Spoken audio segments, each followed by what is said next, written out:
vote par référendum. Donc c'est quand les personnes vont directement consulter les citoyens qui doivent répondre par oui ou bien alors par non. Ensuite nous avons l'élection. Donc c'est quand les citoyens votent pour élire le gouvernement au pouvoir. Pour ce faire, il faut du pluralisme, donc la présence de plusieurs partis politiques, sinon nous ne serons pas dans une démocratie, ainsi que la parité, donc l'égalité entre les hommes et les femmes aux fonctions politiques. Tout d'abord, le suffrage universel direct, c'est lorsque les gens ils vont voter eux-mêmes pour un représentant qui va gouverner, tandis qu'on aura à contrario le suffrage universel indirect, c'est quand les gens ils votent pour des représentants qui élisent eux-mêmes alors un gouverneur.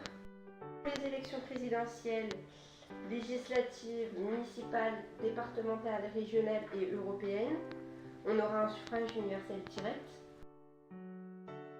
Tandis que pour les élections législatives, ce sera un suffrage universel indirect, puisqu'on élit les députés de l'Assemblée nationale, qui eux-mêmes élisent le représentant.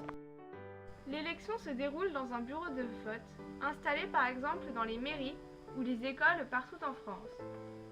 L'électeur doit montrer sa carte d'identité et peut présenter sa carte d'électeur pour voter.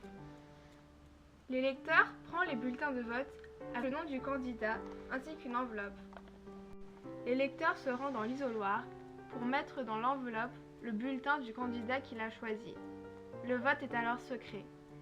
L'électeur glisse ensuite son enveloppe dans une urne transparente et celui qui surveille le bureau de vote dit « À voter ».